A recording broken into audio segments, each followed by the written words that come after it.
गौतमो गणे मंगलम स्थूलिभद्राद्या जैन धर्मोस्तु मंगलम ध्यानमूलं गुरुर्मूर्ति पूजामूलं गुरुपदं मंत्रमूलं गुरुर्वाक्यं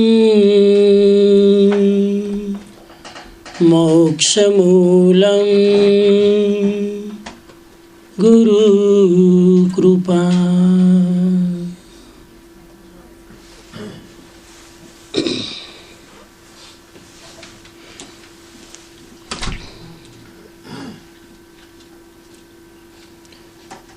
जिज्ञासु बंधु बहनों, वॉशिंगटन ना जैन सेंटर में આજે થોડી વાર માટે એક વિષય ઉપર સ્વાધ્યાય કરીશું. એ વિષય છે ગૌતમ મહાવીરનો સંવાદ. વિષય એટલો લાંબો છે કે 4 મહિનાનું ચોમાસું ટૂંકું પડે. પણ આપણે કોઈ 4 મહિના વ્યાખ્યાન આપવાનો વક્તાને સમય નથી અને સાંભળવાનો શ્રોતા પાસે પણ એટલી ધીરજ નથી. માઇક્રોની દુનિયામાં જીવીએ છીએ, શોર્ટકટની દુનિયામાં જીવીએ છીએ,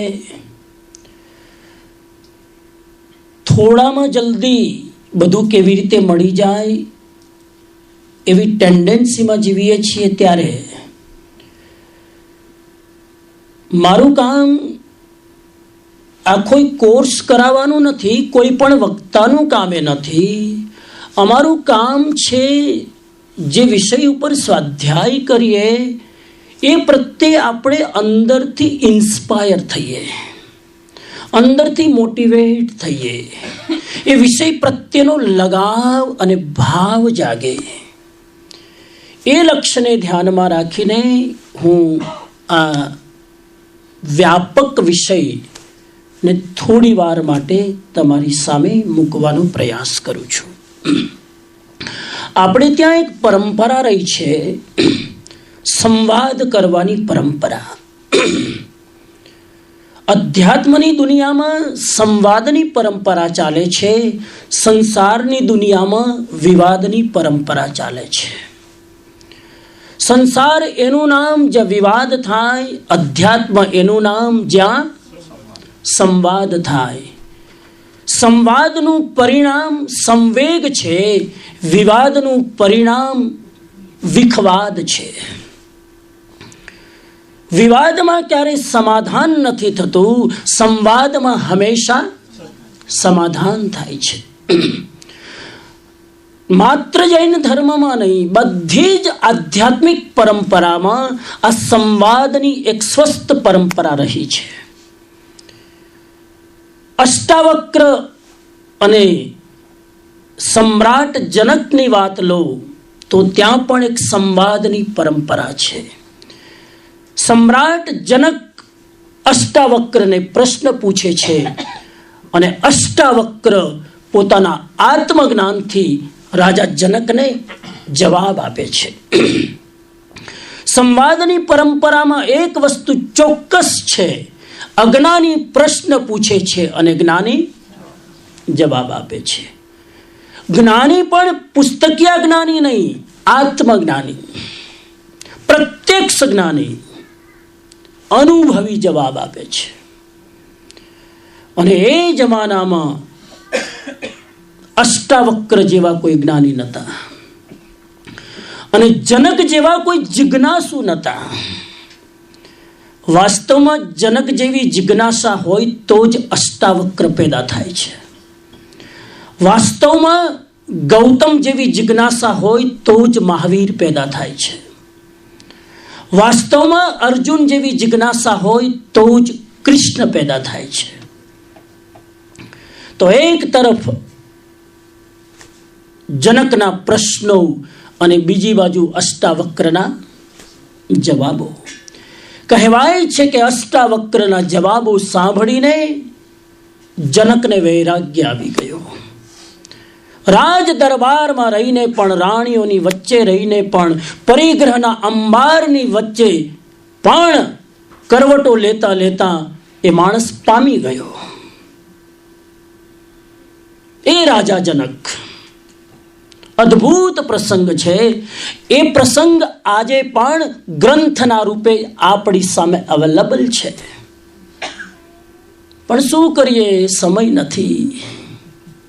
પણ શું કરીએ, વાંચવાનો સમય નથી. એક બાજુ અર્જુન પ્રશ્ન પૂછે છે અને બીજી બાજુ કૃષ્ણ જવાબ આપે છે. અદ્ભુત પ્રસંગ સાહેબ.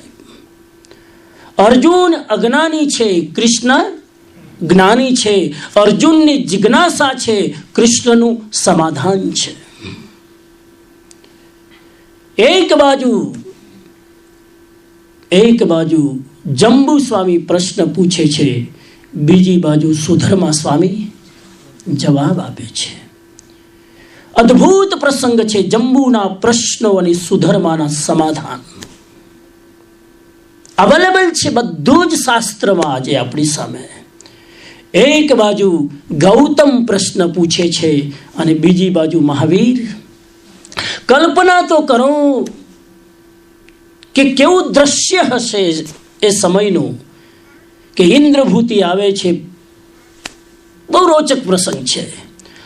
અને આ રોચક પ્રસંગ આખો ને આખો અવેલેબલ છે ભગવતી સૂત્રમાં.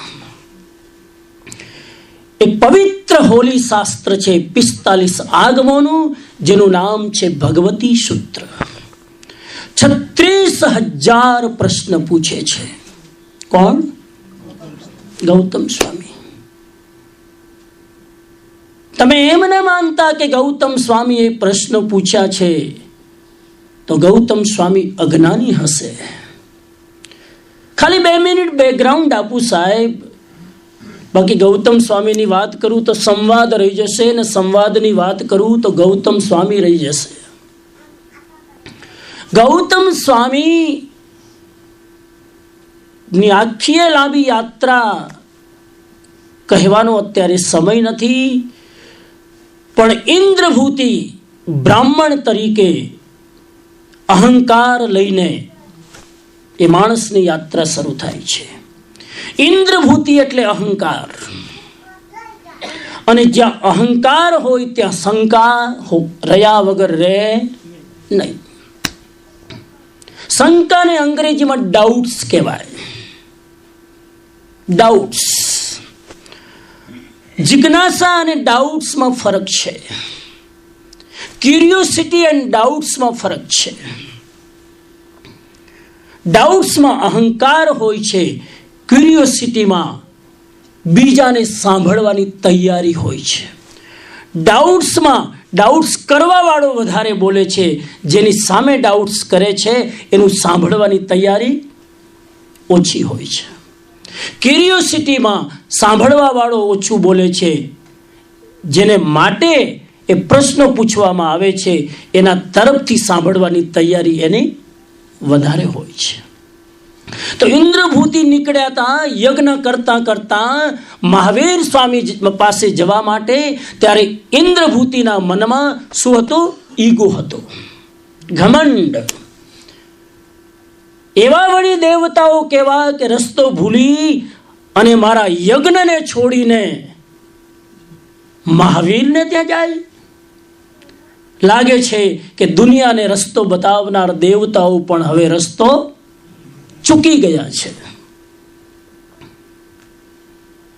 અને ત્યારે ઇન્દ્રભૂતિના અહંકારને ઠેસ વાગે છે. મારા જ્ઞાનમાં બીટ કરવા વાળો મહાપુરુષ હજુ આજ સુધી જન્મ્યો નથી. સાહેબ, અહંકાર આવે ને એટલે માણસની અંદર એની આંખો હંમેશા બંધ થઈ જાય. અહંકારીની આંખો હંમેશા બંધ હોય છે, એની બુદ્ધિ હંમેશા બંધ હોય છે, એનું મગજ હંમેશા બંધ હોય છે. કોઈ પણ સારી વસ્તુનો પ્રવેશ દ્વાર એના દરવાજે હોતો નથી. સાંભળવાની તૈયારી નથી. હું ઇન્દ્રભૂતિની વાત કરું છું. હું થોડીક વારમાં જાઉં છું ગૌતમ સ્વામી ઉપર, પણ ઇન્દ્રભૂતિનું કન્વર્ટિઝમ ગૌતમ સ્વામીમાં કેવી રીતે થયું એ 2 મિનિટ વાત કરીને જાઓ. અને જ્યાં અહંકાર હોય ત્યાં ડાઉટ્સ હોય. સૂત્ર યાદ રાખજો, જ્યાં અહંકાર હોય ત્યાં ડાઉટ્સ હોય. જ્યાં ડાઉટ્સ હોય ત્યાં બીજાને બીટ કરવાની માનસિકતા હોય. જે ડાઉટ્સ હોય ત્યાં સ્વીકારવાની તૈયારી ના હોય. જ્યાં ડાઉટ્સ હોય ત્યાં બીજાને ચૂપ કરવાની તૈયારી હોય. બહુ અહંકાર અને ડાઉટ્સ લઈને જાય છે. કોના ડાઉટ્સ? પોતાના પ્રશ્નોના નહીં. મહાવીર સ્વામી જ્ઞાની કેવી રીતે હોઈ શકે? મહાવીર સ્વામી તીર્થંકર કેવી રીતે હોઈ શકે? મહાવીર સ્વામી એનલાઇટન્ડ પર્સનાલિટી કેવી રીતે હોઈ શકે? ઇમ્પોસિબલ. એક અધૂરા જ્ઞાનીને સાચા જ્ઞાનીની વાત જલ્દી ગળે ઉતરે નહીં. તમને બીજાની વાત ગળે ન ઉતરે તો સમજો તમે કયા. બોલો ને, હસવાનું નહીં, બોલો. કોઈ જ્ઞાનીની વાત ગળે ન ઉતરે ને સાહેબ આમ આર્ગ્યુ કરવાનું મન થાય, લોજિક કરવાનું મન થાય, બીટ કરવાનું મન થાય અને પ્રશ્ન પૂછીને એની પરીક્ષા કરવાનું મન થાય તો સમજી લેજો હજુ આપણી પાત્રતા પાકી નથી. ઇન્દ્રભૂતિ જાય છે. હમણાં બીટ કરીને આવું. કોણ છે ઇન્દ્રજાળીઓ? શબ્દ વાપરે છે કે દેવતાઓને વશમાં કરી લે. કોણ છે આ જાદુગર? હમણાં એની જાદુનો ખેલ ખતમ કરીને આવું છું. ડાઉટ્સ વાળો જ્યાં સુધી બીજાને હરાવે નહીં ત્યાં સુધી એને ચેન પડે નહીં અને જાય છે મહાવીર સ્વામીને હરાવવા માટે. રસ્તામાં મળે છે. ક્યાંથી તમે આવો છો? લોકોને પૂછે છે. એ ઇન્દ્રભૂતિ અને જવાબ આપે છે, ખબર નથી, મહાપુરુષ મહાત્માનું અવતરણ થયું છે, અમે એના દર્શન કરીને આવ્યા છીએ. જાય છે ત્યાં, જોવે છે ઠાઠમાઠ. કોનો? મહાવીર સ્વામીનો. જે મહાવીર 12.5 વર્ષ મહેલ છોડીને જંગલમાં ગયા એ જ હવે જંગલ છોડીને રત્નજડિત સિંહાસન પર બિરાજમાન છે. જંગલમાં હતા ત્યારે કોઈ દર્શન કરવા વાળું નહોતું, કોઈ વંદન કરવા વાળું નહોતું, કોઈ વોરાવા વાળું નહોતું. અને જ્યારે હવે આત્મજ્ઞાન થયું ત્યારે એ જ વૈભવ, એ જ સમૃદ્ધિ, એ જ ઐશ્વર્ય, પણ પહેલા પોતાના કર્મોથી ઐશ્વર્ય મળ્યું હતું અને હવે દેવતાઓ ઐશ્વર્ય વરસાવે છે. અને જ્યારે બેઠા છે સિંહાસન ઉપર એનો વૈભવ જોવે છે. એક વાર તો પેલા ઇન્દ્રભૂતિ ચકરાઈ જાય છે, પણ અહંકારી વ્યક્તિ જલ્દી સ્વીકાર કરતો નથી. થોડીક વાર લાગે છે અને ત્યાં જઈને કહે છે, આવો ઇન્દ્રભૂતિ. આવી ગયા. એનાથી મારું નામે જાણે છે. પછી અહંકારી માણસ છે ને આમ પોતાને જલ્દી સમજાવી દે, બીજાને ના સમજાવી શકે. હા, પણ મારું નામ કોણ ન જાણે, મારું નામ કોણ ન જાણે, એમ કરીને સમાધાન કરે છે. અને એટલામાં હજુ તો બિરાજવાનું, નીચે બેસવાની જ્યારે વિનંતી કરે છે મહાવીર જેવા તીર્થંકર ઇન્દ્રભૂતિની, બિરાજો સાહેબ, બેઠો. અને એના મનમાં થાય છે કે નામ તો લીધું બરાબર, હવે મારું નામ તો આખી દુનિયામાં પ્રસરેલું છે, તો મહાવીર સ્વામી લે એમાં મોટી વાત નથી. મારા મનની શંકા જો જાણી લે તો હું માનું કે इसमें कुछ दम है. અને એટલામાં મહાવીર સ્વામીએ કીધું કે હે ઇન્દ્રભૂતિ, તારા મનમાં કંઈક સરવરાટ થઈ રહ્યો છે. તારા મનમાં બહુ મોટું કન્ફ્યુઝન લઈને તું જીવી રહ્યો છે. તું યજ્ઞ ભલે કરતો હોય પણ તને તારા યજ્ઞ ઉપર પણ શ્રદ્ધા નથી. તું હવન ભલે કરતો હોય પણ તને તારા હવન ઉપર પણ શ્રદ્ધા નથી. તું હજારો નિર્દોષ પ્રાણીઓની બલિ ભલે ચડાવતો હોય ધર્મના નામે, પણ હજુ તને એના ઉપર શ્રદ્ધા નથી. તને પ્રશ્ન છે કે આ સંસારમાં જીવ છે કે નહીં, આત્મતત્વ છે કે નહીં. જ્યારે આ વાત સાંભળી એટલે ઇન્દ્રભૂતિનો અહંકાર, જેની પકડ હતી એ થોડીક ઢીલી થઈ. એને થયું, વાવ, કુલ, મારા પ્રશ્ન ની વાત પણ આ મહાપુરુષ જાણે છે. થોડોક અહંકાર ઓગળ્યો. અને સાહેબ, ઓગળ્યા વગર રે નહીં. કેમ કે ક્યાંક ને ક્યાંક પાછલા જન્મનો મહાવીરનો સાથે એ ગૌતમનો શું હતો? નાતો હતો. એટલે ઇન્દ્રભૂતિનો અહંકાર પણ એના આત્મકલ્યાણનું કારણ બન્યું. ઇન્દ્રભૂતિની શંકા પણ ઇન્દ્રભૂતિ માટે મોક્ષનું કારણ બને છે. આગળ જઈને ઇન્દ્રભૂતિનું ઘમંડ પણ એના માટે અત્યંત સમર્પણનું બીજ વાવી નાખે છે. અને આ કોઈ પ્રસંગ તમને બધાને ખબર છે, ખાલી મેં ફ્રેમવર્ક કરવા માટે વાત કરી. અને તમે એમ ના માનતા કે જ્યારે ગૌતમ એ ઇન્દ્રભૂતિ, હજુ સુધી ઇન્દ્રભૂતિનું નામ લઈ રહ્યો છું, ઇન્દ્રભૂતિ એટલે અહંકાર અને ગૌતમ સ્વામી એટલે સમર્પણ. ઇન્દ્રભૂતિ એટલે ડાઉટ્સ અને ગૌતમ સ્વામી એટલે જિજ્ઞાસા. ઇન્દ્રભૂતિ એટલે પોતાની જાતને કેવળ જ્ઞાની માનનાર એક ઘમંડી બ્રાહ્મણ, અને ગૌતમ સ્વામી એટલે હું 4 જ્ઞાનનો ધણી હોવા છતાં પણ હું એક પણ જ્ઞાનનો ઉપયોગ નહીં કરું જ્યાં સુધી તીર્થંકર મારી સામે છે. કેટલા જ્ઞાન હતા? તો ઇન્દ્રભૂતિ એટલે અહંકાર, પણ જેવી દીક્ષા આપી ઇન્દ્રભૂતિ શું બની ગયા? ગૌતમ સ્વામી. ઇન્દ્રભૂતિ હતો ત્યારે અહંકાર હતો, અને જેવું 4 જ્ઞાન આવ્યું સાહેબ, સમર્પણ આવી ગયું. અને એ સમર્પણના ભાવે 36,000 પ્રશ્ન પૂછે છે. Only Gautam have a right to ask the question to the Mahavir Swami. પ્રવચનની વચ્ચે પ્રશ્ન પૂછવાનો અધિકાર છે. ભગવાન દેશના આપતા હોય તો વચ્ચે રોકીને ગૌતમ સ્વામી બાળકની જેમ પ્રશ્ન પૂછી શકે. સાહેબ, મારી સભામાં પણ તમે પ્રશ્ન પૂછો તો જરાક વિચાર કરવો પડે, સંકોચ થાય કે બધાની વચ્ચે ક્યાં પૂછીએ. ગૌતમ સ્વામીને આ સંકોચ નહોતો થતો. ભગવાનને કહેતા, ભગવાન પ્લીઝ વેઇટ 2 મિનિટ. પાછલા જન્મનું કંઈક ઋણ હતું, આધ્યાત્મિક ઋણ હતું. મહાવીર સ્વામીને ખબર હતી આ જીવ હલુકર્મી છે, નિકટ મોક્ષગામી છે.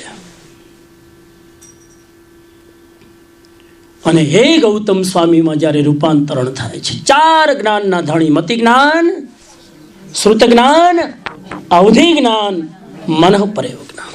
બીજાના મનને વાંચી લે સાહેબ, એવું જ્ઞાન હતું. તો શું ગૌતમ સ્વામી મહાવીરના મનને વાંચી નતા શકતા?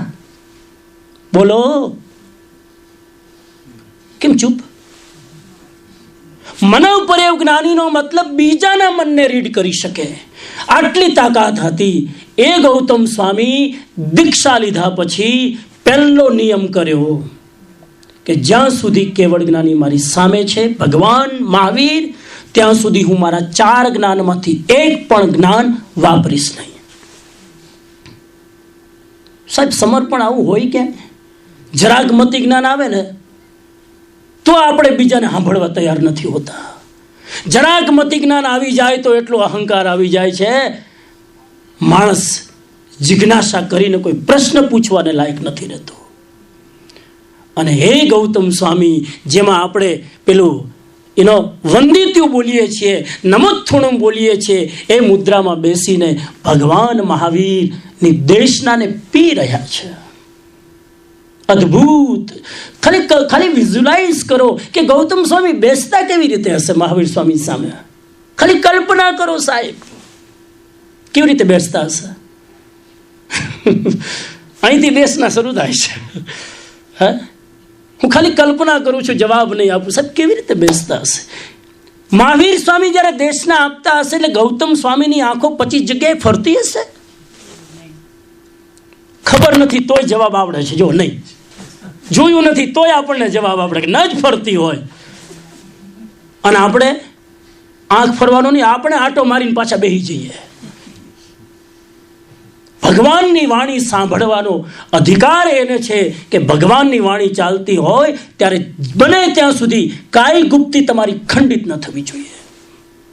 કાંઈ ગુપ્તી ખંડિત ન થવી જોઈએ. સાહેબ, પ્રવચન આપનારમાં અને પ્રવચન આપનારમાં બીજો એક પણ વિકલ્પ મગજમાંથી ઉદ્ભવવો ન જોઈએ.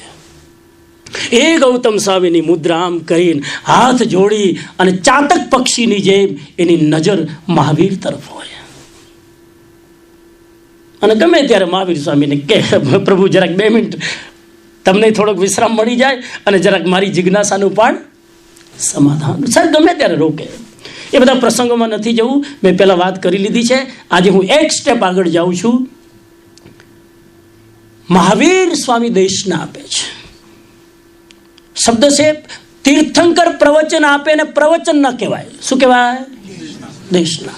What is the difference between પ્રવચન એન્ડ દેશના? What is the difference? શું ફરક પડ્યો? ભગવાન મહાવીર પ્રવચન આપતા હતા, વ્યાખ્યાન આપતા હતા, દેશના આપતા હતા. બધા શબ્દો છે, બધા શબ્દો એક સમાનાર્થી નથી. કોઈ પણ આચાર્ય, કોઈ પણ સાધુ જ્યારે વ્યાખ્યાન આપે એને પ્રવચન કહેવાય.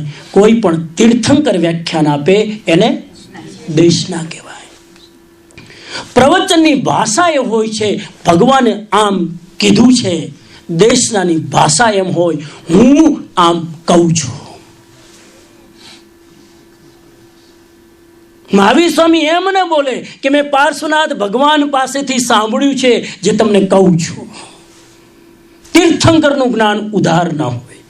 તીર્થંકરનું જ્ઞાન પૂર્વ તીર્થંકરો પાસેથી લીધેલું ન હોય. દરેક તીર્થંકરનું જ્ઞાન પોતાનું ઇન્વેન્ટમેન્ટ હોય, પોતાનું એ ક્રિએટ કરેલું હોય, પોતાનું અનુભવ કરેલું હોય.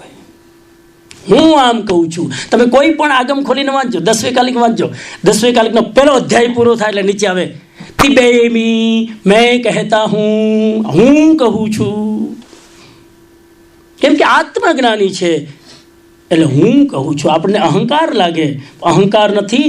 હું એટલે અમારો અનુભવ કહે છે અને એ જ્ઞાન આપે છે. તો દેશના અને પ્રવચનમાં ફરક છે.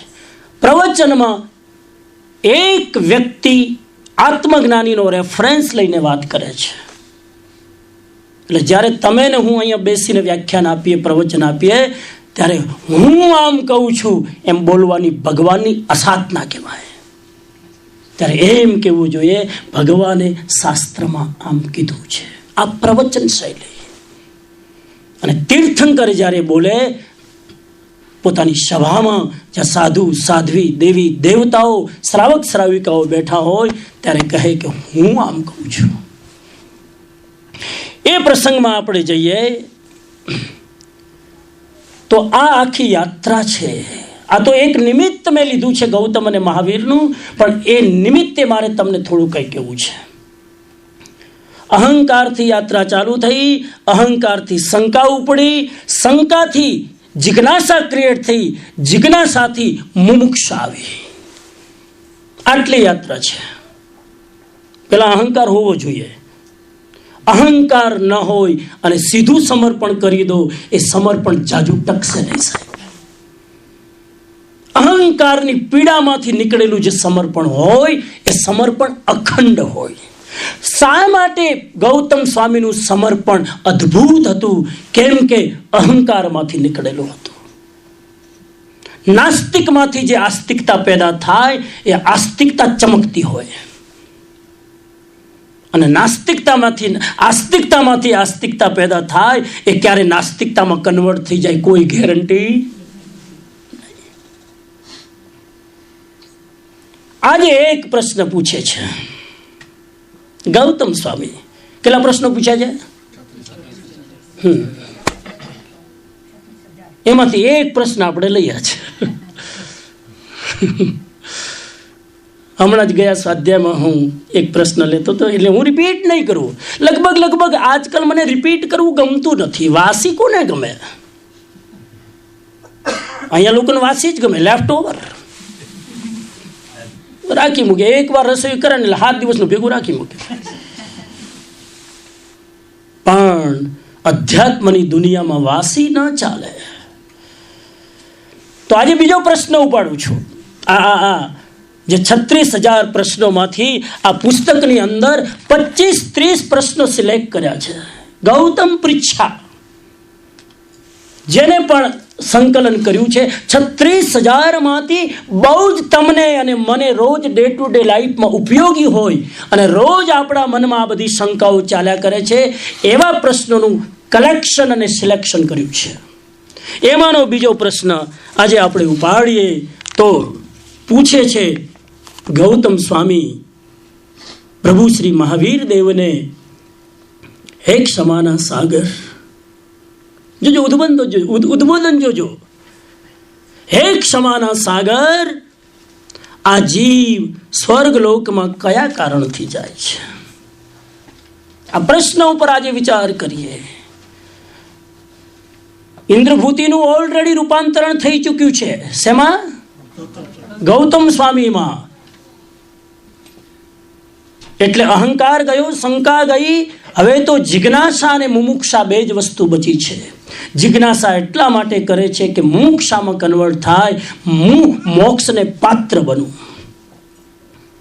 અને પૂછે છે હાથ જોડીને, એટલા માટે નહીં કે મને જ્ઞાન છે, એટલા માટે નહીં કે હું તમને હરાવવા માંગુ છું, એટલા માટે નહીં કે હું 4 જ્ઞાનનો ધણી હોવા છતાં હું મારું જ્ઞાન વાપરતો નથી, તમને બતાવવા માંગુ છું. એટલા માટે જ માત્ર પૂછું છું કે I don't want to use my all this four knowledge. તમે જ્યારે કેવળ જ્ઞાની છો, મારી હાજરીમાં પ્રત્યક્ષ, તો હું મારી બુદ્ધિ શું કામ વાપરું? તમે કહો એમાં મને 100% શ્રદ્ધા છે. પૂછે છે સ્વર્ગલોકમાં જીવ શું કામ જાય? સીધો આટલો નાનકડો ક્વેશ્ચન છે. હું આ ક્વેશ્ચનમાંથી બીજા 1-2 ક્વેશ્ચન પહેલા પેદા કરું. ઘણાને એમ થશે કે પહેલા તો એ બતાવો કે સ્વર્ગ છે કે નહીં. સ્વર્ગલોકમાં જવાની વાત પછી સ્વર્ગ છે કે નહીં. હમણાં જ એક જગ્યાએ તમારા જ આ એરિયામાં સ્વાધ્યાય કરાવતો હતો, તો એક બેને કીધું સ્વર્ગ નરક તો અહીંયા જ છે ને. મેં કીધું અહીંયા છે અને ऊपर પણ છે, यहाँ भी है वहाँ भी है, दोनों जगह है. पहले स्वर्ग यहाँ निर्मित करना पड़ता है, तभी हम वहाँ जा सकते हैं.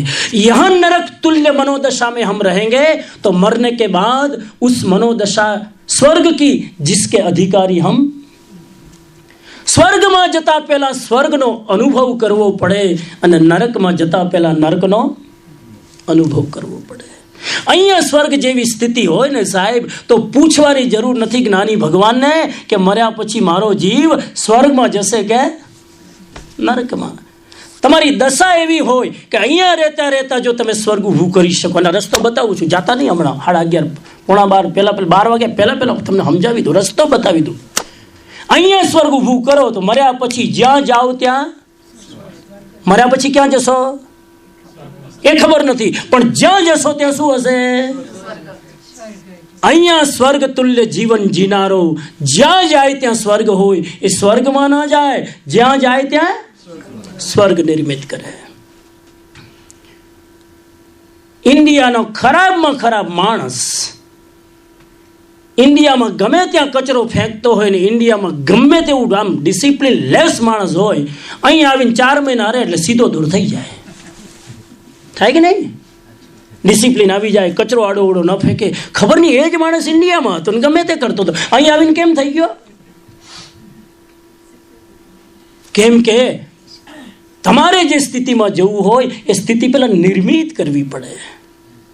અને અહીંનો માણસ તમારામાંથી કોઈનો પ્લાન હોય ઇન્ડિયા જવાનો, તમે જોજો, અહીંથી તમે 4 મહિનામાં એ લોકોની સંગત કરીને એ લોકોનો રંગ તમારામાં આવ્યા વગર નહીં રહે. આ કોઈ ધર્મનો પ્રભાવ નથી. લોકો મને પ્રશ્ન પૂછે કે આ દેશમાં આટલું માંસ ખાય, આ દેશમાં આટલા લોકો પાપ કરે, આ દેશમાં આટલા લોકો ડ્રિંક કરીને આઉટ ઓફ મેન્ટલ કંટ્રોલ કરે, છતાં પણ આ દેશમાં આટલી સમૃદ્ધિ, આટલો વૈભવ, વોટ ઇઝ ધ રીઝન? ધર્મના કારણે સમૃદ્ધિ નથી. આ એક વ્યવસ્થા છે, આ એક માહોલ છે, આ એક એન્વાયરમેન્ટ છે, એની અસર થાય છે. એન્વાયરમેન્ટ ધર્મ ઊભું નથી કરતું. એન્વાયરમેન્ટ દરેક વ્યક્તિએ ડિસિપ્લિન કેળવીને ઊભું કરવું પડે છે. એટલે ધર્મ ઇન્ડિયામાં છે એ ધર્મના કારણે આટલી સ્વચ્છંદતા નથી. મૂળમાં વ્યવસ્થા ફોલો કરવાની આપણી તૈયારી નથી, ડિસિપ્લિનમાં રહેવાની આપણી આદત નથી, એટલે આ ઊભું થાય છે. તો અહીંયા સ્વર્ગ પહેલા નિર્મિત કરવું પડે. તો એક વસ્તુ તમને કહી દઉં સાહેબ, મારા અનુભવ પછી, શાસ્ત્રોના થોડાક અભ્યાસ પછી, ગુરુ કૃપાથી જે કંઈ થોડું ક્લિક થયું છે એના ઉપરથી તમને કહી શકું કે મર્યા પછી પણ સ્વર્ગ નામની કોઈ વસ્તુ છે. તમે માનો કે ના માનો. લોકો પ્રશ્ન પૂછે તો સ્વર્ગ હોય તો જે લોકો સ્વર્ગમાં જાય અમને સંદેશો આપવા કેમ નથી આવતા કે છે ચિંતા ના કરતા, જરાક ધર્મ ધ્યાન કરજો, ઉપર છે? એવું કોઈ કહેવા તો આવતા નથી. કોઈ મેસેજ આપ્યો? કોઈ નરકના જીવો આપણે આવીને કીધું શ્રેણિક મહારાજે કે ત્યાં નરક છે, હું છું ત્યાં જાય, કોઈ આવીને મેસેજ તો આપતા નથી. તો કેવી રીતે ખબર પડે કે છે? સાહેબ, આપણે આપણી બુદ્ધિથી વિચારીએ છીએ. સ્વર્ગ લોકના એટલા બધા સુખો હોય છે. તમે પણ આ અમેરિકાના સુખોમાં જો બહુ આસક્ત થઈ જાઓ ને સાહેબ, ઇન્ડિયા જવાનું ભૂલી જાઓ છો કે નહીં? ઘણા લોકોનું પૂછું તો કે સાહેબ 12 વર્ષ ત્યાં હજુ ગયા નથી, 15 વર્ષ ત્યાં હજુ ગયા નથી. આવ્યા હતા ખાલી 5 વર્ષ અભ્યાસ કરીને પાછા વયા આવશું, પણ 5 વર્ષના અભ્યાસ પછી અહીંની સમૃદ્ધિએ એવું ખેંચી લીધું કે હવે જવાનું. જો અમેરિકાથી ઇન્ડિયા જવાનું મન નથી થતું તો સ્વર્ગલોકથી અહીંયા આવવાનું મન કોને થાય સાહેબ? એટલા માટે વૈભવમાં એટલા લીન હોય છે, અથવા તો ઉત્કૃષ્ટ સ્વર્ગલોકની અંદર એ સ્વર્ગલોકનું ઐશ્વર્ય એટલું બધું હોય છે કે એમને અહીંયા આવીને તમને કોઈ મદદ કરવાનું કે તમારા કોઈ ઉપકાર સેવવાનું એમને મન નથી થતું. આવે તો કોઈ પહેલા બીજા દેવલોકના દેવ આવી શકે, પણ ઉત્કૃષ્ટ સર્વાત્ર સિદ્ધના દેવો અહીંયા ક્યારે આવતા નથી. સાહેબ, આપણી સ્મેલ એ સહન ન કરી શકે, તમારા સેન્ટ એ સહન ન કરી શકે. તમને જે સેન્ટ ખુશ્બુ લાગે છે દેવતાને એ તમને ખબર છે, બેકગ્રાઉન્ડ બનાવ્યા પછી ખબર પડી ગઈ. હવે આપણને જે સ્મેલ લાગે છે એ લોકો નાક બંધ કરવું પડે. સાહેબ જવા દો, મારો વિષય નથી, છેડું નહીં, પણ એટલું જરૂર કહું, ગુરુઓ પાસેથી સાંભળ્યું છે સ્વર્ગ નામનું તત્વ છે સાહેબ. સ્વર્ગમાં પણ કલ્પોપન અને કલ્પાતીત જેવી વ્યવસ્થા છે. સ્વર્ગના દેવોને પણ નિયમો હોય છે. એ નિયમો ખંડિત કરીને કોઈ સ્વર્ગલોકના દેવતાઓ અહીંયા પરમિશન લીધા વગર ઇન્દ્રની આવી ન શકે. દેવતાને પણ આવવું હોય તો કોની પરમિશન લેવી પડે? ઇન્દ્રની વ્યવસ્થા છે, એ ઇન્દ્રની પરમિશન વગર ના આવી શકે. અદ્ભુત વ્યવસ્થા છે. પણ આપણે એની બહુ ચિંતા કરવાની જરૂર નથી. એટલું જ જ્ઞાની કહે છે કે મર્યા પછી સ્વર્ગ છે, શ્રદ્ધા રાખજો. અને એ સ્વર્ગ છે શ્રદ્ધા રાખી જિંદગીમાં જે ભગવાને સ્વર્ગમાં જીવ કેવી રીતે જાય એના રસ્તા બતાવ્યા, એ રસ્તા જો ફોલો કરશો તો નરકથી બચી જશું. આવતો 5મો આરો વિકટ આવે છે, એના કષ્ટોથી બચી જશું. 6ઠ્ઠા આરાના બહુ જ ખતરનાક દુઃખોથી આપણે મોક્ષ તો છે નહીં. 5મા આરામાં વિકલ્પ 2 જ છે તમારી મારી સામે. કેટલા વિકલ્પ? 2 જ વિકલ્પ છે સાહેબ. મર્યા પછી અહીંયા પાછું આવવું છે, આરો ખતરનાક છે. 5મા આરાના ક્યારેક તમે સાંભળ્યું હશે, 4થા આરામાં એન્ડમાં લોકોને કદાચ શારીરિક દુઃખો હશે. 5મા આરાની શરૂઆતમાં કદાચ લોકોને શારીરિક દુઃખો હશે. 5મા આરાના એન્ડમાં શારીરિક દુઃખો ઓછા હોય છે, માનસિક દુઃખો વધુ હોય છે. શરીરની અનુકૂળતાના દુઃખો ઓછા હોય છે, મનની પ્રતિકૂળતાના દુઃખો વધુ હોય છે. ડિપ્રેશનના દુઃખો વધુ હોય છે. બધું હોય તોય ડિપ્રેસ. ઇન્ડિયામાં કંઈ ના હોય તોય હેપી રહે, બીજાને હેપી રાખે. આખી સ્થિતિ અલગ છે. એટલા માટે કહું છું કે સ્વર્ગ નામનું તત્વ છે. અને એટલે ઉપાય 2 જ છે મર્યા પછી. પાછું આવું છે, પેલા કન્ફર્મ કરી લો, હું આગળ જાઉં. આવું છે પાછું? તમને થશે તો સ્વામીજી પસંદમાં નાખી દીધા. અહીંયા આવશો તો અત્યારે જે સ્થિતિ છે એના કરતાં ખતરનાક છે. સમયનો પણ એક પ્રભાવ હોય છે, કાળનો પણ એક પ્રભાવ હોય છે. ગમે એવી કર્મોની સ્થિતિ હોય પણ કાળની અસર થયા વિના રહેતી. એટલે મને એવું લાગે કે આપણા હેલ્ધી 2 વિકલ્પ છે. યા તો આપણે અહીંથી બુકિંગ કરી નાખીએ મહાવિદ્ય ક્ષેત્રનું, અને મહાવિદ્ય ક્ષેત્રમાં આયુષ્ય લાંબુ એટલે એનો 5મો વારો ને પહેલો વારો 2 નીકળી જાય, પછી બીજો 3જો વારો આવે ને તીર્થંકર અહીં આવે એટલે પાછા કમિંગ બેક. એક તો આ વિકલ્પ છે. બીજો વિકલ્પ છે, આપણે અત્યારે 5મા આરામાં અહીંયા તો ત્યાંથી આપણે મહાવિદ્ય ક્ષેત્રમાં જન્મ લઈ લઈએ, ત્યાંથી જો પાત્રતા હોય તો મોક્ષમાં, પાત્રતા ના હોય તો પાછા હતા ત્યાંને મહાવિદ્ય ક્ષેત્રના લોકો અહીં આવી શકે. હા, પછી વનવે નથી ત્યાં. હા, એવું ન વિચાર.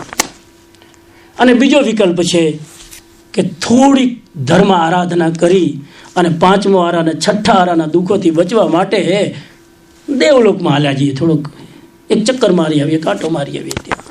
ત્યાંનું આયુષ્ય કેટલું ઉત્કૃષ્ટ 33 સાગરોપમ, એટલામાં તો કેટલી તમારી સાયકલો વહી જાય કાળચક્રની. તો આ 2 વિકલ્પ છે. એટલે ભગવાન કહે છે કે સ્વર્ગલોકમાં જવું હોય તો આટલું કરો તો તમે સ્વર્ગલોક. એ પણ તમને બતાવી દઉં સાહેબ, જવાબદારી છે, થોડી વાર બેઠો છું એટલે. સ્વર્ગમાં જવું સારું કે ખરાબ?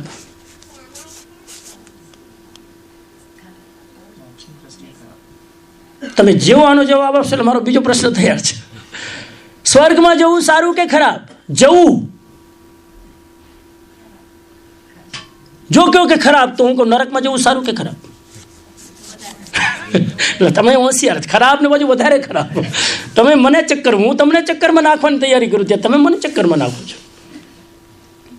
સ્વર્ગમાં જવું સારું છે, સ્વર્ગમાં જવાની ઈચ્છા રાખવી ખરાબ છે. બહુ ફરક છે, પાતળી લાઈન છે સાહેબ. સ્વર્ગમાં જવું સારું જો બહુ પુણ્ય કર્યા હોય, બહુ પુણ્ય કર્યા પુંજથી આ દેહ માનવ ન મળ્યો. બહુ પુણ્ય કર્યા હોય તો અહીંથી એ પુણ્ય લઈને આપણે ક્યાં જઈએ? 5મા આરામાં.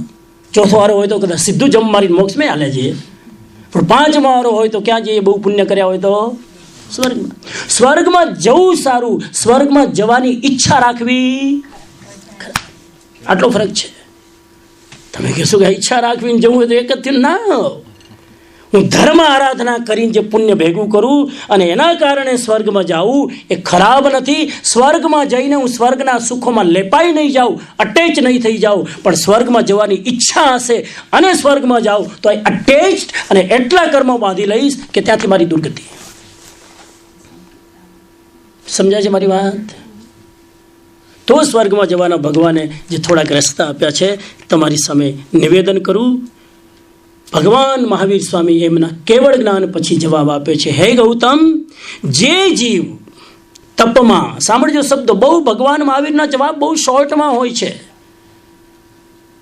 કેમ કે દેશના બહુ શોર્ટમાં હોય છે, પ્રવચનો બહુ લાંબા કરવા પડે છે.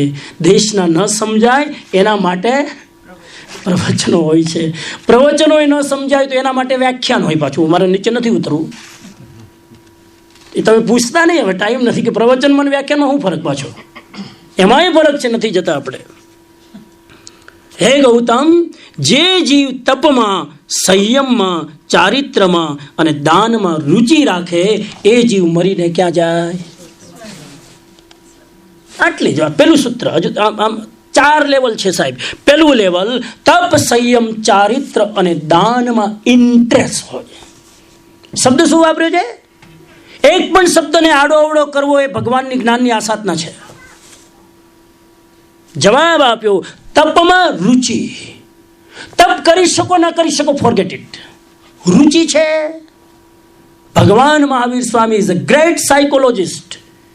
રુચિ વગર તમે તપ કરશો તો અહંકારનું કારણ બનશે.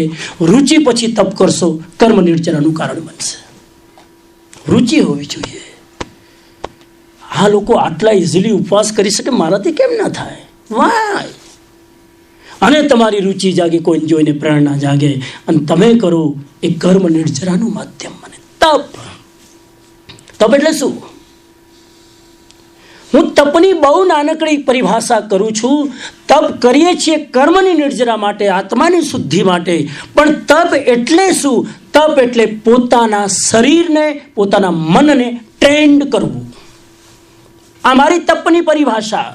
તપ એટલે train your body and train your mind, by which you can tolerate the pain and you can tolerate your misery. Pain is physical, misery is mental. શરીરને ટ્રેન્ડ કરવું. આ જે લોકો ઉપવાસ કરે લાંબા લાંબા, હું યંગસ્ટરને પૂછું છું, જે લોકો યંગ છે ને, એટલે 50ની નીચે હું યંગ કહું છું. આમ તો 70 વર્ષના યંગ જ હોય, જે નીચે બેસી શકે, જેની મેમોરી સારી હોય, જેની કમર બરાબર કામ કરતી હોય, જેને ઇન્ટરેસ્ટ હોય, રુચિ હોય, ઉત્સાહ હોય, બધા યંગ છે. હા, મારે બધાને ધ્યાન રાખવું ને પાછું. આપણે બધા યંગ છીએ. તો પ્રશ્ન પૂછું સાહેબ, કે જે લોકો ઉપવાસ કરે, અઠાઈ કરે, માસખમણ કરે, વર્ષી તપ કરે, આ શરીરની ને મનની ટ્રેનિંગ છે કે ટોર્ચરિંગ છે? તમારો જવાબ બોલજો, મારો નહીં. હૃદયમાંથી ઉઠેલો જવાબ બોલજો. સાચું તમે શું માનો છો? ઘણી વાર આપણાથી તપસ્યા ન થાય ને કોઈ અઠાઈ કરતો, હવે હું કામ શરીરને શું કહું, એને કે ખાઈ લો ને 3 ટાઈમ. અને સ્વામીજી કહે છે પુણ્યથી બધું મળે છે, તો પુણ્યને એન્જોય કરો ને. હા, બોલો સાહેબ.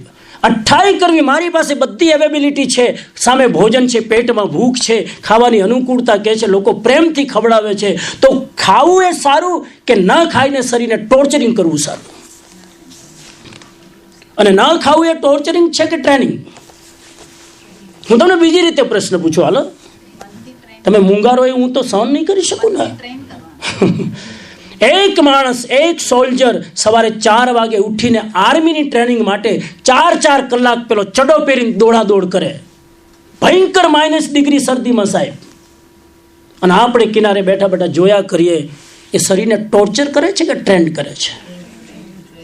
હા, છોડો સોલ્જરની વાત. તમે જીમમાં જાઓ, તમે ફિટનેસ સેન્ટરમાં જાઓ, અને મશીન ઉપર તમે મસલ્સ બનાવવા માટે આમ શરીરમાં પરસેવો વહાવો છો. That is the torturing or training? એ બધું ટ્રેનિંગ. અને કોઈ ઉપવાસ કરે ટોર્ચરિંગ? આપણી મેન્ટાલિટી શું છે? જરા અઠાઈ કરે ટોર્ચરિંગ. આજના યંગસ્ટરની આ ઇસ્યુ છે સાહેબ, એટલે હું આ ક્લિયર કરું છું. એ ટોર્ચરિંગ નથી, એ ટ્રેનિંગ છે. અઠાઈ કરવાની જેની તૈયારી હોય ને, એ મોતના કષ્ટને સમાધિથી ભોગવી શકે.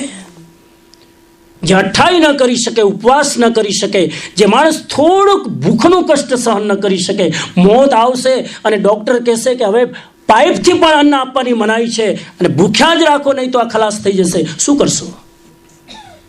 ત્યારે આર્ત ધ્યાન અને રૌદ્ર ધ્યાનથી મરવું છે. પહેલાથી જો તમારા શરીરની ટ્રેનિંગ નહીં હોય અને ખાવાનું નહીં મળે તો કયું ધ્યાન ચાલુ થશે? બોલો, તમારા શબ્દ બોલો જે તમે સાંભળેલા છે. આર્ત ધ્યાન, રૌદ્ર ધ્યાન. અને આર્ત અને રૌદ્ર ધ્યાનમાં મરે ક્યાં જાય? રૌદ્ર ધ્યાનમાં મરનાર નારકીમાં જાય અને આર્ત ધ્યાનમાં મરનાર તિર્યંચમાં જાય. એટલા માટે તપ is the training your body and mind. વ્યાખ્યાનમાં ડોક્ટરે કીધું હોય ને કંઈ ફિઝિકલ પ્રોબ્લેમ હોય વાત અલગ, બાકી તમે નીચે બેસીને 1.5 કલાક વ્યાખ્યાન સાંભળો, આ શું છે? તમે બોલતા જાઓ જરાક, એટલે આમ ટ્રેનિંગ છે. આમ મૂંગા ને, હું તમને ઉપર બેઠા છે ને જરાય નહીં કહું નીચે બેસો, તમે આરામથી બેસો, રિલેક્સ. તમે ગભરાતા જ નહીં. આઈ એમ વેરી પ્રેક્ટિકલ. કેમ કે મેં પહેલાં જ કહી દીધું, કોઈ શારીરિક ઇસ્યુ હોય, ડૉક્ટરે મનાઈ કરી હોય, બેકના પ્રોબ્લેમ, નીચે બેસશો તો પ્રોબ્લેમ વધશે, અને એમાં હું ભાગીદાર બનીશ તમારા પાપના ઉદયમાં નહીં. પણ મારો કહેવાનો અર્થ છે, જરાક તમે થોડીક તમારી આઉટલુક બદલી નાખો ને, તમે જોજો કાલથી નીચે બેસવાનું મન થશે. હાલો થોડો અભ્યાસ તો કરીએ. સ્વામીજી કીધું થોડો કાયા ક્લેશ તો થશે, તપસ્યા છે સાહેબ. અને બેઠા બેઠા 1.5 કલાક સ્વાધ્યાયનું તપ તો થાય જ છે. બેઠા બેઠા નીચે બેસી અને કાયા ક્લેશનું પણ જો તપ કરશો તો ડબલ નિર્જરા થાય. કેટલી? ડબલ નિર્જરા થાય. થોડીક પ્રેક્ટિસ કરીએ, ભલે 2-4 વાર આસન બદલવા પડે, ભલે પગ ઊંચા નીચા કરવા પડે થોડા, પણ જો તમે પ્રેક્ટિસ કરશો, થોડીક કષ્ટ સહન કરવાની, નિર્જરાના ભાગીદાર થશો. નિર્જરાના ભાવથી બેસજો નીચે, સ્વામીજીને હારું લગાડવા નહીં. મને સારું લાગી જાય એનાથી તમારા કર્મોને કોઈ ફરક નહીં પડે. એટલે હું હંમેશા કહું, કાયા ક્લેશ કેટલું મોટું તપ છે. આ દેશમાં તો કાયા ક્લેશ સૌથી વધારે કરવાની જરૂર છે. જેટલી અનુકૂળતા હોય શરીર અને મનની, તે એટલી જ વધારે કાયા ક્લેશની જરૂર પડે. ઇન્ડિયામાં કાયા ક્લેશ કર્યા વગર થઈ જાય, કઈ કરવો ના પડે. ઘરે મહેમાન આવે 3 કલાક સુધી ચોટ્યા જ રહે, કાયા ક્લેશ થાય જ ને હામલાનો. કાયા ક્લેશ થાય કે નહીં? બિચારા આમ હવે પોતે કેટલા બધા બિઝી હોય, અને ત્યાં તો બેલ ને એપોઇન્ટમેન્ટ લેવાની તમારી જેમ સિસ્ટમ નથી. આવી જાય બસ, આમ જ જરા મિસ કરતી તો આવી ગઈ લે, અને આવે એટલે 3 કલાક સુધી સાહેબ સાંભળવાની ઈચ્છા પણ ન હોય. તમે વિચાર તો કરો કે હું મેન્ટલી રેડી નથી કોઈની વાત સાંભળવા, અને 3 કલાક કોઈને સાંભળવું પડે. કેટલો મોટો કાયા ક્લેશ.